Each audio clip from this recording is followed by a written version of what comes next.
আলহামদুলিল্লাহ। খুলনা সফর।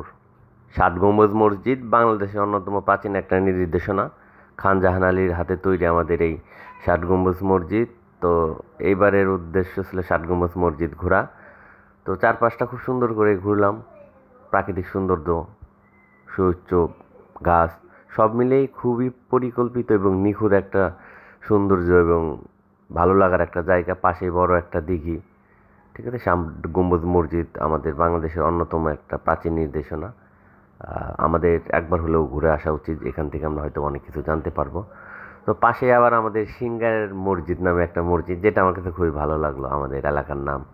আমরা আবার ওখান থেকে গেলাম খান জাহান আলীর মাঝারে। স্থানটা খুব বেশি দূরে না ৭ গম্বুজ মসজিদ থেকে। তো এর ভিতরটাও খুবই জমজমাট।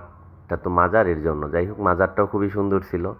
আর একটা দিঘি ছিল, দিঘিতে নাকি অনেক কুমির থাকতো, কুমির নাকি তারা নিয়ে গেছে এখান থেকে। পাশে আমরা সফটি আইসক্রিম খেলাম প্রচণ্ড গরমে, নিজেকে একটু শীতল বা ঠান্ডা সান্ত্বনা দেওয়ার জন্য। খুবই মজাদার একটা আইসক্রিম, সফটি আইসক্রিম। তো খুলনা সফরে মজার বিষয়টা হচ্ছে রাস্তার আশপাশ দিয়ে প্রচুর চিংড়ির ঘের আর নারকেল গাছ আর তাল গাছ, যেটা আমার খুবই ভালো লাগছে, যদিও ক্যামেরায় ভালো মতন দেখানো যায়নি। তো এটা হচ্ছে দৌলতপুর। এখানে আমার চাকরি ছিল, এখানে আমি চাকরি করতাম দ্য লেক ভিউ রেস্টুরেন্টে। দীর্ঘদিন চাকরি করার সুবাদে আমার খুলনাটা ভালো মতন চেনা আর কি। যাচ্ছিলাম আমার রেস্টুরেন্টের শেফ নাসিরদের বাসায়। তো সেখানে যাওয়া উপলক্ষে মৌসুমি বিভিন্ন ফল মিষ্টি নেওয়া হচ্ছিল তাদের বাসায়। তো ওইখানকার মিষ্টি এবং অন্যান্য ফুল মিষ্টি জাতীয় জিনিসগুলো খুবই বিখ্যাত। তারপরে তাদের জন্য বাসার জন্য নিলাম সিজনাল ফল, আম, লিচু, বিভিন্ন ফল আর কি। তো তাদের বাসায় কিন্তু আমাদের জন্য রাজকীয় খাবারের আয়োজন ছিল।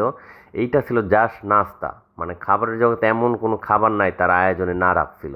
এই নাস্তার বাইরেও রাখছিল তার পোলাও, সাদা ভাত, গরুর মাংস, খাসির মাংস, মুরগির মাংস, রোস্ট, তারপরে ইলিশ মাছ, রুই মাছ, চিংড়ি মাছ থেকে শুরু করে তাদের অঞ্চলের অন্যতম মজাদার খাবার চুই ঝাল দিয়ে রসুন। ও রে, খাবারের স্বর্গরাজ্য বলা যায়। আলহামদুলিল্লাহ।